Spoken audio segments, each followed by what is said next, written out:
Le bombage de verre, c'est mettre le verre plat en forme incurvée par le biais de la chaleur. J'ai des moules que je fabrique moi-même, j'ai des fours qui me permettent d'atteindre un point de plasticité car je ne coule pas, je ne souffle pas, je ne fonds pas le verre. Je pose mon verre à plat dans le moule et par le biais de la chaleur, le verre tombe tout seul en épousant la forme du moule par son propre poids. Alors ça, c'est un pare-brise qu'on m'a donné en restauration. Donc c'est du verre pare-balles qui fait 35 millimètres. C'était les voitures de l'ancien président gabonais.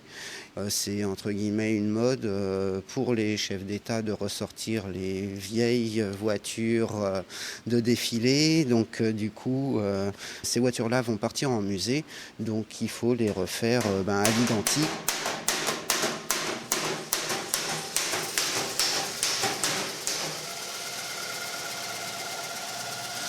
Alors un beau verre, c'est celui qui reste dans le temps, parce que le verre, c'est un matériau à mémoire et qui peut casser à tout moment sans forcément de raison, parce qu'il a eu un choc ou une contrariété ou une tension qui est survenue à un moment ou à un autre et qui se révèle tôt ou tard.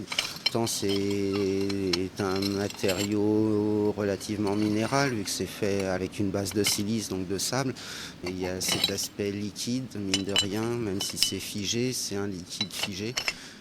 En fait, du verre bombé, on en a tous les jours devant soi.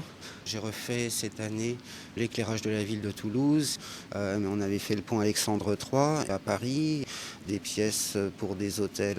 Pour l'année prochaine, j'ai une fontaine sur une terrasse à New York à faire. Je dois recevoir là le petit train de la mairie de Belfort parce que son pare-brise est cassé.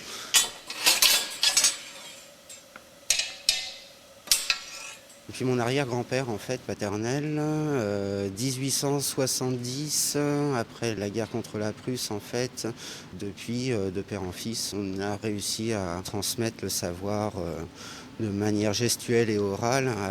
Mais c'est vrai qu'on a 4-5 confrères, quoi, en fait. Après, j'ai des fils, ils viennent régulièrement, donc libre à eux de voir ce qu'ils vont faire de leur vie.